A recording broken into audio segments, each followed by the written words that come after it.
and they tell me we have amazing technology, and yet we still just can't get this right. We just can't get the governance down pat. We just can't quite figure out this compliance piece. We don't have that engaged workforce.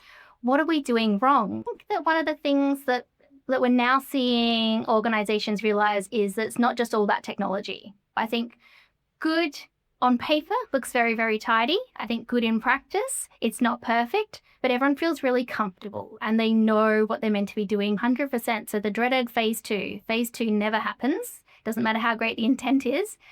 Phase two never happens because we think about things like project fatigue. So I usually find that the biggest disconnect that's happening is around roles. I'm not talking bread rolls. I'm talking a role. Okay. Just for clarity, Dave. So I think I have a little bit of caution with all things AI. Love it passionately, but also have a healthy dose of caution when thinking about how we're using AI, and especially anything to do with payroll or our workforce. Is a double dose of caution is my general approach. But I think it's also going to make us think about what do robots do well and what do humans do well. And it's really going to change what our jobs look like and what we do and what we don't do. Work is changing. That's not a prediction anymore. It's just Tuesday. And the leaders doing it well aren't the ones with all the answers. They're the ones asking better questions. I'm Dave Kenyon, and this is Evolving Workforce. Today we're talking about something that keeps a lot of HR, payroll and operations leaders up at night. Workforce governance, specifically why organisations that have invested in good systems still find themselves with accuracy problems, misaligned processes and accountability gaps. My guest is Stacey Kavanagh, founder of KJM Consulting, where she works with organisations to assess, design and improve their workforce systems and processes across time and attendance, payroll, HR. Stacey's worked across a huge range of environments, and she has a knack for spotting exactly where things start to break, especially as organisation grows. She's also a contributor to Global Payroll Magazine, so she knows how to make this stuff accessible. Stacey, great to have you on Evolving Workforce. Thanks for having me, Dave. Nice to have you here. We've spoken in person. We've spoken online, but not in person. So it's great to see you actually in the flesh. And with AI, yes, we're actually here in person. Yes, good to see you're a real person. You're not a robot. No, I'm not a robot, not as far as I know. So tell us about KJM and what you do and how you help organisations. So KJM, we are an Australian-based technology advisory firm. So we work with organisations to help them understand when their tech's working for them, when it's not working for them, and hopefully help them to make some better technology-based decisions. So we are all based in Australia, so we understand Australian problems and what Australian firms are really dealing with on a day-to-day basis. Over the years, I'd say I've met with a lot of executives, a lot of leaders in organisations, and I really find the same themes come up in our conversations. And they tell me we have amazing technology, and yet we still just can't get this right. We just can't get the governance down pat. We just can't quite figure out this compliance piece. We don't have that engaged workforce. What are we doing wrong? We thought we bought the technology. It's all going to come to life now. So we really work closely with those organisations to help them understand what else they need to be thinking about. Technology is great and it solves a lot of problems, but also there's a lot that goes around that as well. And so we really help them with those conversations and with that thinking, and how to roll those changes out across their organisation as well. And as you were saying, yes, you've been in a lot of organisations over the last many years. What's the shift that you're seeing, particularly now in workforce management, governance? I think that one of the things that we're now seeing organisations realise is that it's not just all that technology. So I think there was a definite thought process previously that we just needed to get the right technology. And if we got that right technology, then all of our problems would go away. And it was like overnight, we'd implement it, we'd go live, and then everything's going to be amazing. And to a degree, technology does brilliant things and can certainly change an organisation. But what I think I'm seeing a lot more now is the understanding that it's not the technology alone. It's everything else that wraps around that and supports the technology to really make it sing and really make it work for your individual organisation as well. So we're seeing organisations and leaders just really open up to the conversation and say, what do we need to do to make this technology successful? How do we need to make sure we're keeping on top of things as our business grows and scales? What do we need to be thinking about from our technology perspective? What do we need to be thinking about from our governance and our process perspective? And it's really changing a lot of those conversations. So no longer it's about what technology should I buy? Now it's, I've got this amazing technology. How can I use it? What can I do better to really work for my organization? And so in terms of those organizations that you're working in, from your experience, what does good actually look like in actuality rather than theory? Okay, so in theory, good looks very, very tidy. Okay, so we have very clear role definitions. We have very clean data. We have wonderful integrations. We know where our source of truth is. All of those things that we talk about a lot. We have policies that are in place and they're followed, right? All these good things that we're really aspiring to. But what I think organizations are starting to realize is that a lot of that is good intent, right? I think every single organization I've worked with over the years has had good intent. They go into especially a project and they have great intent. They have lots of enthusiasm. They have lots of amazing people on their team who really want to make this successful. I think where things start to really fall down and not look so good is when there's that handoff between design and execution. So what we thought was going to happen and then what's happening in reality. So I think when we think about good, I don't necessarily say that good is perfect. Okay, maybe that's a bit of a strange statement to make. Good doesn't mean we have to be perfect all the time. Good means that we know that we have the right systems in place. We know that we have processes that are supporting our people and supporting our business. And good means that as problems arise, we will deal with them and we know how to deal with them as well. So a lot of that comes down to those things like that ownership. So who's actually owning the technology or owning those processes? And what is the process that we're actually going to utilize to bubble some of these problems up to the surface as well and figure out a way to resolve them rather than things getting hidden away or just, I use very loosely, resolved by individuals in the organization as well. So I think good on paper looks very, very tidy. I think good in practice, it's not perfect, but everyone feels really comfortable and they know what they're meant to be doing. They know the processes that they can follow and they know that they're supported by the governance that's surrounding them in the organization as well. And look, I've worked in workforce management systems and companies over the last 20 years, and I know that in some instances, you've implemented and it's like, oh yeah, we were going to do that next module next time, and that never gets done. Yeah. And there's no sort of maintenance. So I think what you're alluding to there is where there needs to be some sort of maintenance and then passing on of information from, people leave. There's a continuity of information that needs to happen. 100%. So the dreaded phase two never happens. Doesn't matter how great the intent is. Phase two never happens because we think about things like project fatigue. We've run out of obviously funding. There's other priorities within the organization, et cetera, et cetera. So anything on that dreaded phase two list tends to often get, left behind, unfortunately. So it really is key to be thinking about how do we support the technology ongoing and what does this mean for our organization? So who's responsible for these things? What are we doing to upkeep the technology and make sure we keep ensuring it's aligned with our organization, with our overarching strategies, where our business is going? If we're thinking about things like, are we going to be scaling up as an organization? What does that mean for our technology? What does that mean for our people who are managing the technology? What does that mean for our supporting processes around that as well? So I think, as you said, it's really important to think about that longevity. And we have amazing people in our organization often who we think are irreplaceable.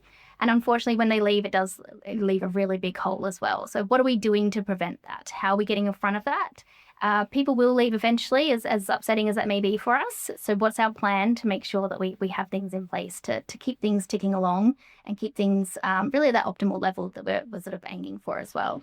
It seems like you almost need a person that is responsible to make sure that continuity of information happens and that they're on track, and that's probably a bigger job than the CTO or that's where you come in, of course. Yes, yeah, absolutely. We can help with that, but it's definitely something that the organization needs to really be alive to and be thinking about that. So we often talk about succession planning more from the roles in an organization, but I like to think about it a little bit more from a technology perspective. So how are we making sure we're protecting and looking after the technology long term?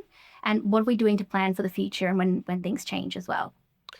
And that sort of speaks to my next question, which is where is the biggest disconnect between what leaders think is happening and what actually is happening on the ground. Yeah, so this one's really interesting because I don't know, this might surprise you, it might not surprise you. Tell me, okay?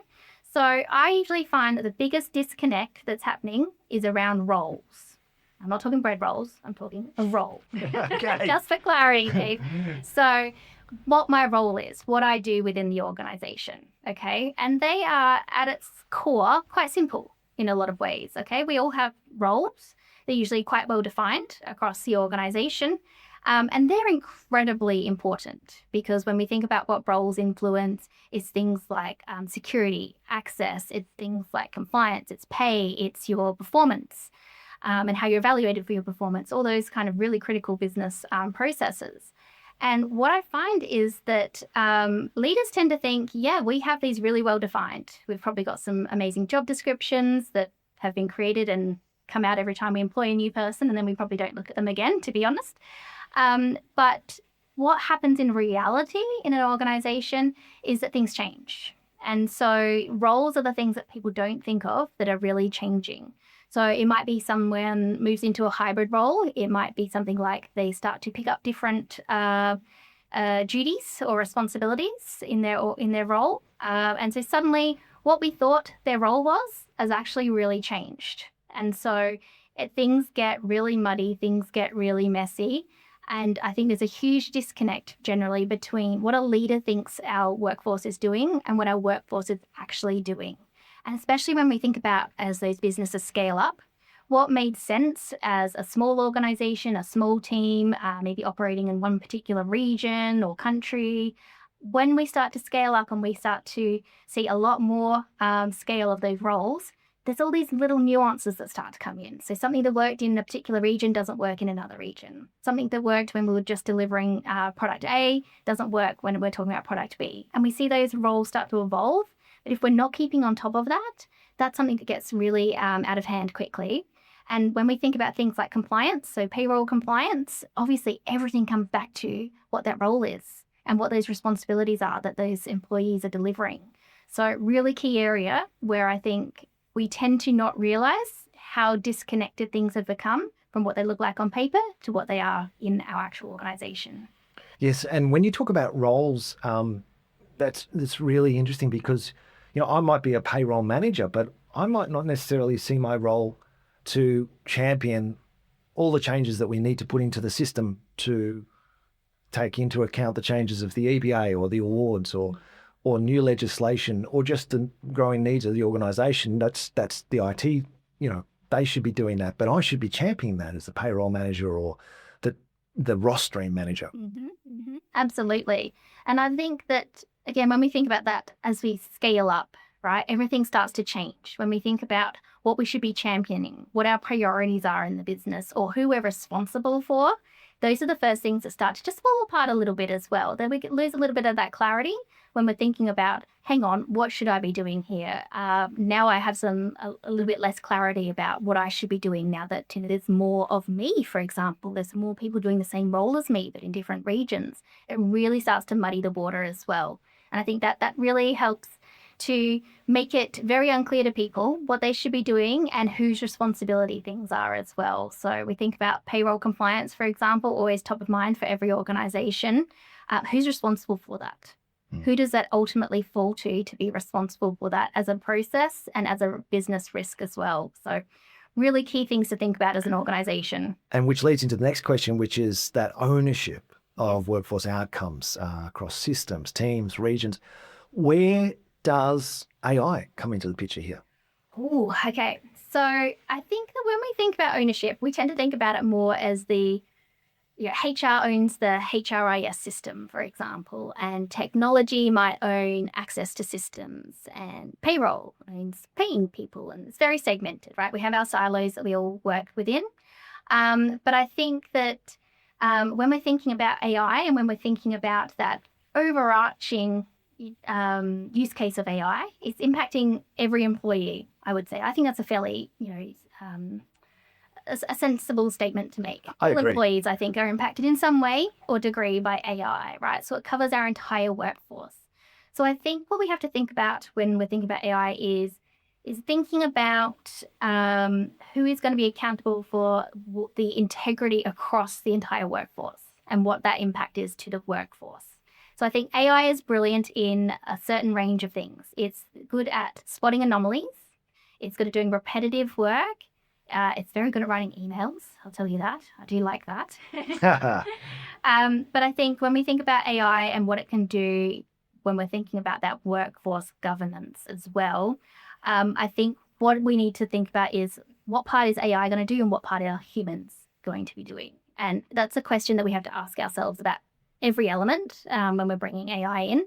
But I think especially from a workforce perspective, because I think it's really critical having that human element when we're thinking about workforce, when we're thinking about people, and especially when we're thinking about those risks where there are interpretations that apply. So things like that. Payroll compliance, we know that there's a lot of interpretation that goes into that, and that's something where perhaps AI doesn't always have the best strength because sometimes it changes its mind about things as well. So I think AI, we're going to start to see it creep in. We're going to see it helping us with things like detecting some risks, looking for anomalies, looking for things that should be brought to our attention as humans for us to then make evaluations on. So I think it's going to just keep gently changing what we do and how we do it. But we need to keep being alive to what can it do for us, but also what can't it do for us, and what should we make sure still stays firmly in those human hands as well. So let's just dig into a couple of things that you said there. First of all, you talked about interpretations. And what you're talking about there is the interpretation of a particular award, Yes. the ways people should be paid, Yeah. or an enterprise bargaining agreement. Correct. And if you're purely putting that in the hands of AI, it may or may not adhere to those particular policies. 100%, because we know that when AI looks at something, it can look at it in different ways. And you can ask it the same question multiple times, maybe ask it the same question on a different day, and it responds in a slightly different way. And it's not a set in stone kind of a response. And I think when we're looking for an interpretation, we're looking for a set in stone, this is what we're doing. Yes. So I think there's some amazing tools out there that I've seen recently where AI is really helping with some of those interpretation pieces. But I think there's also that balance between what is interpretation by perhaps AI and what is an interpretation where the human really needs to be responsible for that and needs to consider all of the context that goes around it as well. So I think I have a little bit of caution with all things AI. Love it passionately, but also have a healthy dose of caution when thinking about how we're using AI, and especially anything to do with payroll or our workforce is a double dose of caution is my general approach. Of course. And, we're dealing with people's very sensitive information, their bank accounts, their home addresses, their contact details. Where have you seen some almost AI fails where people have uploaded to large language model public domains? Yeah. So I've heard a lot about shadow AI. And so for those who might not be familiar, at its simplest form, it really is that everyone is using AI, but it may not be AI that's been approved by the workforce or by your workplace. Sorry. So usually most places will have a particular AI tool, or maybe multiple AI tools that have been approved. And these are okay for use, and they've considered what data is going to be used and how it's going to be used. But we all have things like ChatGPT. So most of us might have a subscription, or we might have that free access at home that we're using. And we go, that was really useful when I did X at home. So I've now got this problem at work and I'm going to just log into ChatGPT. And so we start to use our own non-sanctioned AI tools in the workplace. And it opens up a huge risk. So we start to hear about things like maybe data being uploaded into non-sanctioned AI tools. As someone who worked in compliance for many, many years, that's probably the thing that keeps me up the most at night, is thinking about these kind of scenarios. So I've certainly heard some stories of people doing things with data and afterwards realizing that maybe wasn't the right approach. Unfortunately, it's too late. Like most things with computers, once it's done, and it's really hard sometimes to claw back what we've done. So it can then be out there in the public sector, and we could have perhaps shared some data that we shouldn't have, for example. It's also things to think about, like when AI is using data to learn from as well. So obviously we have these learning models. And so thinking about what data is being input as well, that is being used to learn and think from. that also is something that, keeps me up a little bit at night as well. What are we feeding these AI models? Are we giving some real thought to how we're controlling these things as well? But I think, it comes back to, are we actually very confident that all of our employees are only using those AI models that have been sanctioned and tested and approved by our organization? Or do we feel like there's some risk there that maybe they're using some other tools that they're perhaps more comfortable with as well? And that leads me to my next question, we're going to play actually. We like to play a few games that evolve in workforce. Okay. Three quick games before we end. And the first one's called Humans versus AI. And what does effective workforce governance actually look like? Not just in frameworks, but how should organizations operate day to day? And how much is that being handled by systems versus AI? Ooh, okay, great question. So I think when I think about effective workforce governance, I think about it should be almost invisible, okay? So by that I mean that it should just kind of happen. It shouldn't be something you're thinking about all the time. It shouldn't be something that's getting in your way. It shouldn't be something that's loud. It should be something that's supporting the workforce and what they need to be doing. And what that means in practice is things like if you have an anomaly, if you have an edge case that comes up, you know exactly what to do with it. That's a process. We're not going to hide it away. We're not going to make a decision and go, I hope that was the right decision. What we're going to do is follow the process. And we're going to, perhaps it's there's someone who's responsible for that particular process, and we're going to bubble that up to them. They'll make the decision, right? And so we feel very supported as we go about our day-to-day activities because we know that there's that governance behind it and we know what to do if something doesn't go right. I think what AI is excellent at is looking for risk and looking for anomalies. So I think there's going to be that part where AI is going to be looking for issues that it might be raising for us, but then the human to come in and actually analyze and look at, is this a problem? Is this not a problem? What is the action that I want to take? I think AI is going to find the problems and humans are going to solve them.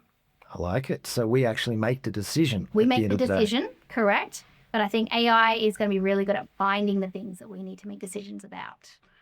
All right. So next, change your mind. What have you seen now that you've changed your mind about in terms of workforce governance that maybe just a couple of years ago you had a different opinion? Okay. All right. So tough question because I don't change my mind a lot. I'm always right. Just ask my husband. Okay. Yes. But sure. Of course. But, okay, I might be showing my age a little bit here, Dave, okay, so be kind. But I remember back when the Modern Awards were going to be coming out. And we were incredibly excited, okay? So we were just like, this is going to change governance. This is going to change compliance, okay? This is a complete game changer for our nation, okay? Was that 2014, something like that? Yeah, roughly, just a smidgen before, I think. Yeah. Yep.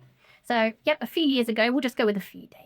Just a few years. Okay, we can edit that out, Stacey. Yeah, thank you. Sure. Yeah, I'm still just a spring chicken here. I can tell. Yeah. So, getting really excited. Okay, so I can literally remember saying, I can't wait to read these new awards when they come out. Now that says something about me as well as a person, as an individual. It does. I was really excited. I was very excited to read these documents when they were coming out, and thinking about it, going, this is amazing because now we're not going to have these disparate documents that sort of conflict with each other, people doing the same job in the same nation, but in a different state, for example, and being treated and paid very differently. So how great is it? We're all going to be aligned, everything's going to be the same, and we're going to know exactly how to pay our people. And how much simpler is this going to be when we're thinking about technology, when thinking about processes?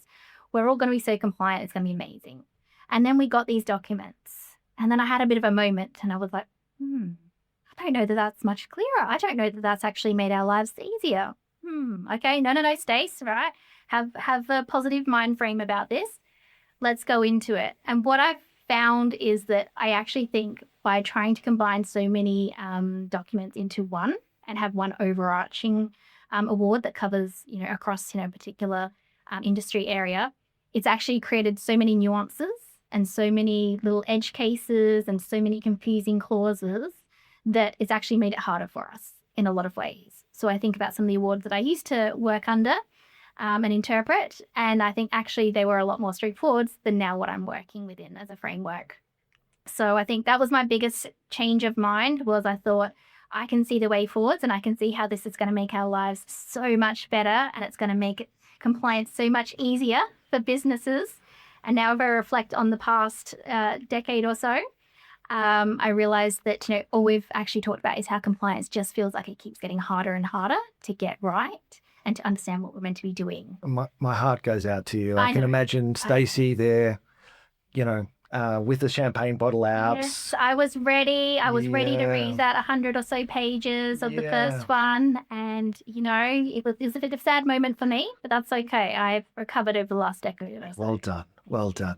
So the next game is prediction and warning. One prediction about workforce governance in the future and then one warning. Oh, my goodness. Okay. If I'm thinking about workforce and I'm thinking about what's going to change, now stay with me. Okay. Robots. Now you'll say robots are not new. All right. We've had robotics for a very long time, especially when we think about manufacturing, et cetera, et cetera. Robots have been in our factories for a very long time. But I don't know if you watch a lot of social media. I do. And some of the amazing things that are happening in the robotics space the last 6 to 12 months are amazing, right? And I feel like we're at that point where we're now going to tip over, and this is really going to change how we operate and how we do business and what our workforces look like. So my prediction is that we are going to have not too distant future. I won't put a time frame on it, but in a not too distant future, I think we are genuinely going to have robots as part of our workforce. And that's really going to change how we think about how our workforces operate, how we govern them, all our processes. It's going to force a lot of rethinking in this area. But I think it's also going to make us think about what do robots do well and what do humans do well. And it's really going to change what our jobs look like and what we do and what we don't do. And I am really firmly hoping it means I will never write another email, that my robot is going to write that for me. I'm never going to open my inbox again. It's really going to take some of those tasks that we don't enjoy as much, and we're going to assign them to the robots that are brilliant at doing this. And people like myself will be doing the things that we're, more enjoy and take pleasure in doing every day as part of our jobs. All right. Robots. The robots are coming. The robots are coming. I love it. I can't wait. I was a big Flintstone fan as a child, so I'm ready. I've seen what the future is and I'm ready for it now. So, but I think with that comes a warning, right? So the flip side of that is the warning, right? Things are going to change and we have to be ready for that change. And I think when we think about change in workforce over the past century or so, things are changing so much faster now. And we know that. We're all very aware that things change much more rapidly now than what we did maybe, 10, 20, 50 years ago. Things change a lot slower. So I think now we have to keep up. And that is our real challenge, is we need to keep up. And if we don't, as organizations, keep up with changes that are happening, we're really going to be those that are left behind. And so it's really a warning to say, keep up with what's happening. You don't want to be left behind when everyone else is taking this as an opportunity. An example of that is one of the episodes that we had previously was Adam Kogan, who's an AI expert. Oh. And he actually spoke at the Australian Payroll Association Summit, and I met him through that, which was great. Yeah. And he talked about this thing called Open Claw, which was a bit new back then. This is back a couple of months ago.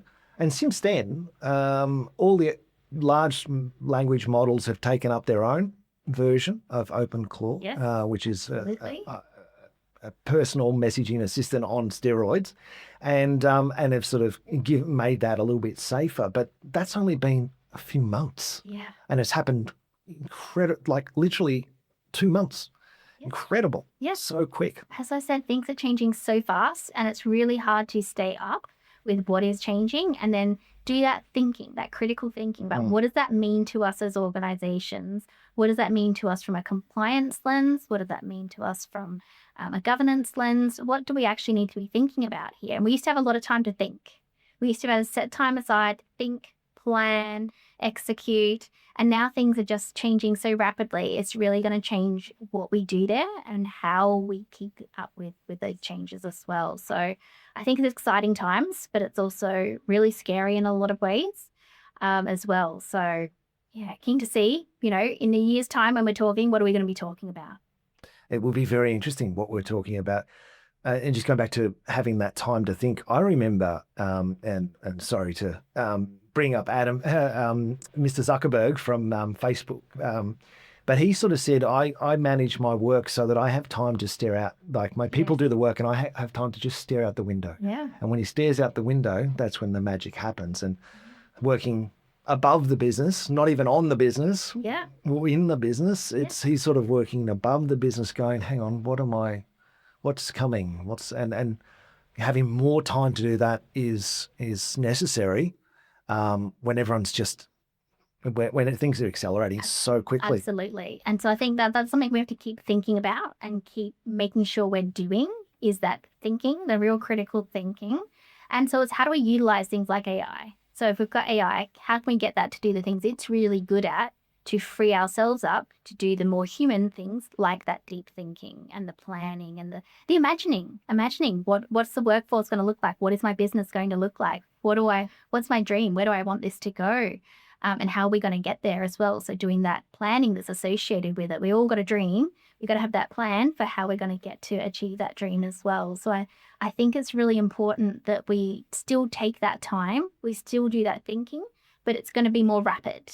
And we're going to have to keep rethinking as well. It's going to be a really agile thought process, because what we thought about 3 months ago, as you said, we had changes a few months ago that came in, and I remember doing some thinking about it, and my team, we were all sitting here and we're talking about lobsters, because they kind of all right with lobsters, and we did lots of talking about lobsters as a team and thinking about that. And now things are changing again. And so it's how do you keep up with that as well? So I think that's really important for all leaders to be thinking about as well. I bet you're a big one for visualization. Oh, I do love visualization. I do. When you said to imagine what it is. Yes.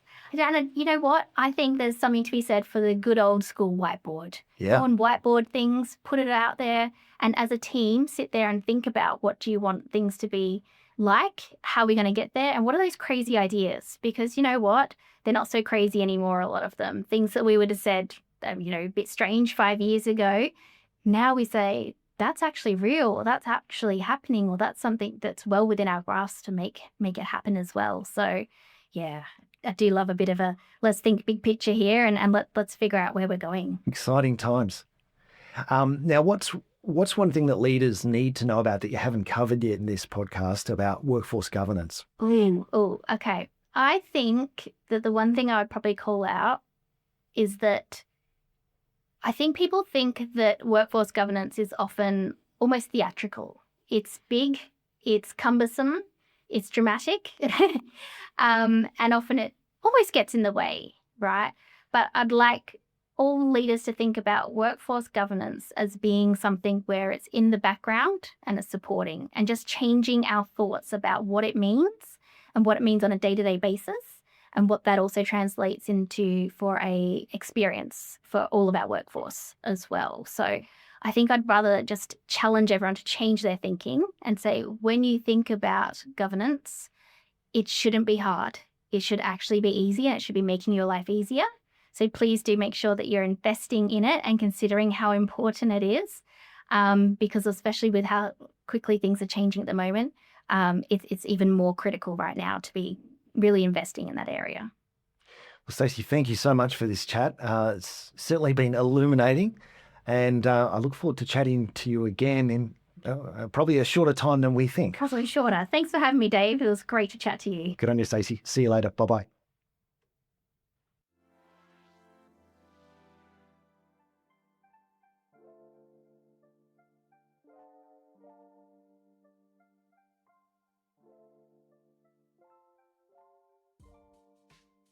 Evolving Workforce was proudly brought to you by OHI, specialists in workforce management, award interpretation and payroll compliance, delivering new certainty. This podcast was recorded on the land of the Gadigal people. If you enjoyed this podcast, why not send to a friend or a colleague? And remember to hit follow on your podcast player to get every episode as they drop every Wednesday.